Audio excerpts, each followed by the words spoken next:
बहुत से लोगों को नींद का मसला होता है। उनकी जो है वो नींद में डिस्टर्बेंस होती है, रात को नींद नहीं आती, और कुछ लोगों को दिन में को भी नींद नहीं आ रही होती।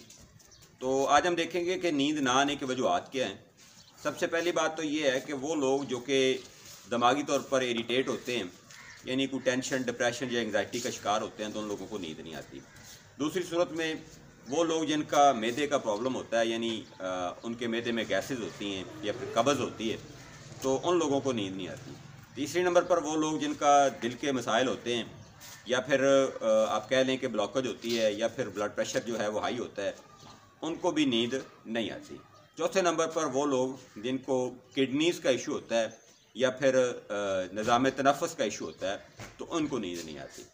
तो अगर हम देखें तिब्बे यूनानी के अंदर, तो ब्लड प्रेशर का बढ़ जाना, इसके अलावा जो है वो मैदे का यानी कब्ज़ का मसला होना, और दिमाग के अंदर खुश्की का होना, जिसकी वजह से जो है वो डिप्रेशन और एंग्जाइटी होती है, तो ये सारे के सारे उज़राती मर्ज़ हैं, यानी सुदावी मर्ज़ हैं। तो इसके लिए खुश्क गर्म और खुश्क सर्द ग़िज़ाएँ जो हैं वो आप छोड़ें, और उसकी जगह पे तर सर्द और इस तरह की रतूबत वाली जो ग़िज़ाएँ हैं वो इस्तेमाल करें। जैसे दूध, मक्खन, घी और पानी का ज़्यादा इस्तेमाल करें। फ्रूट्स और सब्ज़ियाँ ज़्यादा इस्तेमाल करेंगे, गोश्त को और प्रोटीन को छोड़ेंगे, तो कुछ ही दिनों के अंदर जो है वो आपको बेहतर नींद आना शुरू हो जाएगी।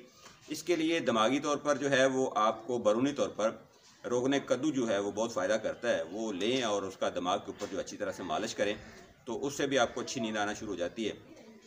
इसके अलावा सोने से पहले वाशरूम जाएं, पानी ज़्यादा पिएं, चलें फिरें, वॉक करें, और रात का खाना जल्दी खाएं, तो आपको अच्छी नींद आना शुरू हो जाएगी। इस तरह की मज़ीद मालूमात के लिए हमारे साथ जुड़े रहें। हमारा राब्ता नंबर 0306 86 11 009 है। फ़ी अमानिल्लाह। अल्लाह हाफ़िज़।